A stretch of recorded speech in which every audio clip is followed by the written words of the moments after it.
Assalamualaikum warahmatullahi wabarakatuh. Perkenalkan, saya Randy Agus Sugianto, NIM 142 dari Prodi Manajemen Fakultas Ekonomi dan Bisnis Universitas Trunojoyo Madura. Pada kali ini saya akan mengajak saudara untuk belajar mengenai populasi, sampel, dan teknik sampling.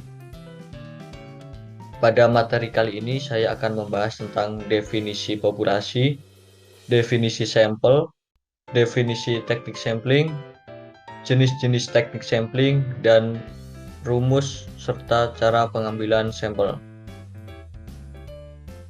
Nah, untuk pengertian populasi sendiri, secara sederhana, populasi dapat diartikan sebagai subjek pada wilayah serta waktu tertentu yang akan diamati atau diteliti oleh peneliti.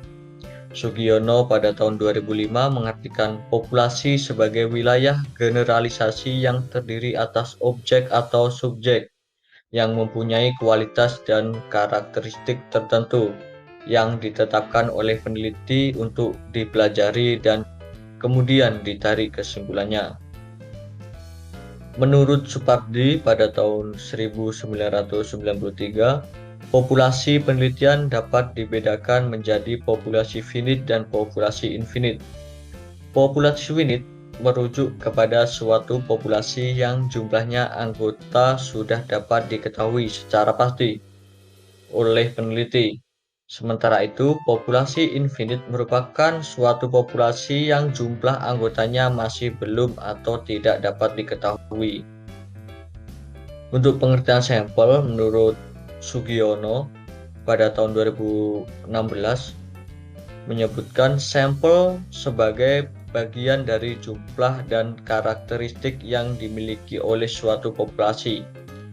Pengukuran sampel dilakukan melalui statistik atau berdasarkan pada estimasi penelitian guna menentukan besarnya sampel yang diambil dalam melaksanakan penelitian suatu objek.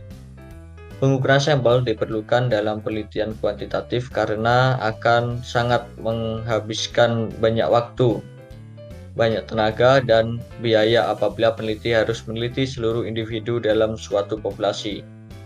Berdasarkan manfaatnya atau kegunaannya lain dalam penggunaan sampel dalam penelitian antara lain yaitu menghemat biaya, tenaga, dan waktu peneliti. Yang kedua, memperoleh data akan menjadi lebih cepat karena cukup beberapa sampel yang digunakan pun relatif sebentar.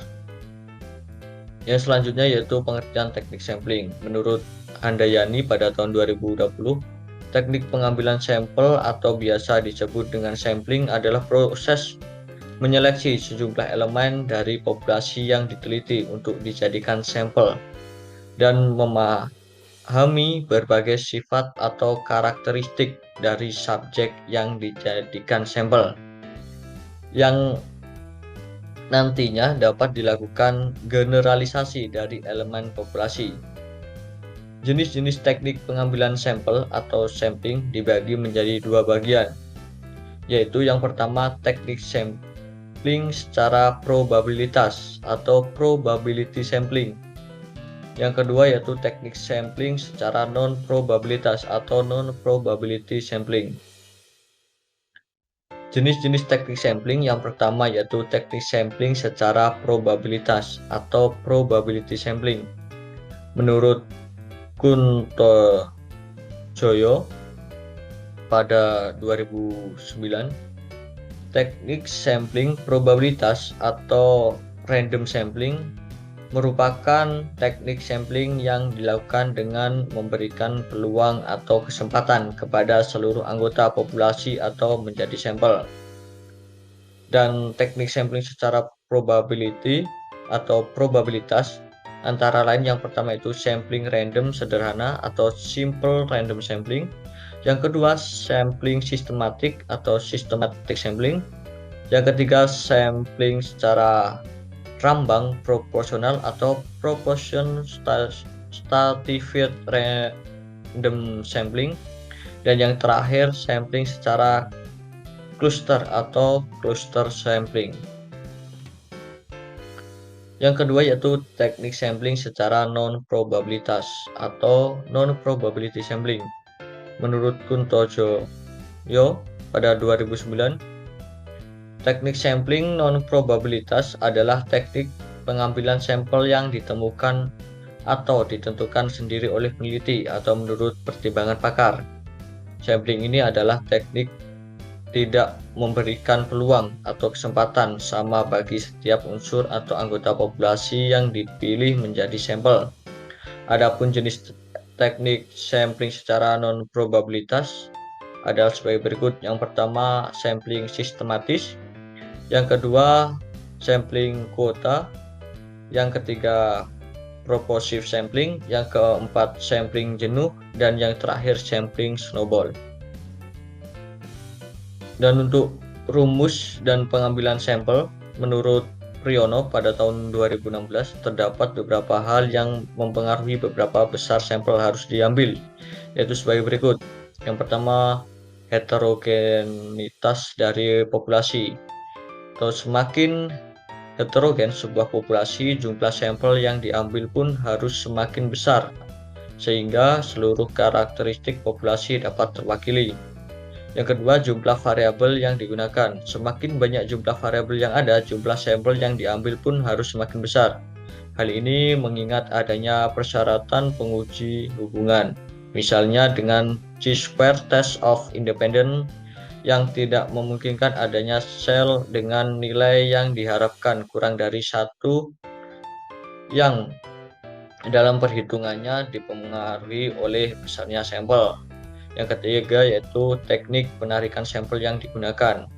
Jika kita menggunakan teknik penarikan sampel acak sederhana, otomatis jumlah sampel tidak terlalu berpengaruh dibandingkan dengan penggunaan teknik penarikan sampel acak terlapis. Semakin banyak lapisan membutuhkan sampel yang lebih besar pula. Adapun rumus pengambilan sampel untuk populasi yang sudah diketahui jumlahnya dapat menggunakan rumus Slovin.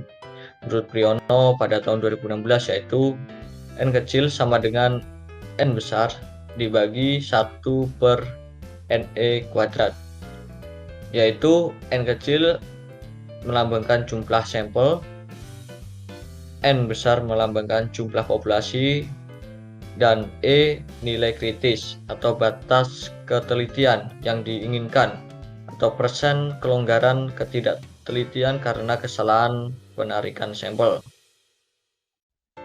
Mungkin itu saja yang bisa saya sampaikan mengenai materi pada kali ini. Saya ucapkan terima kasih.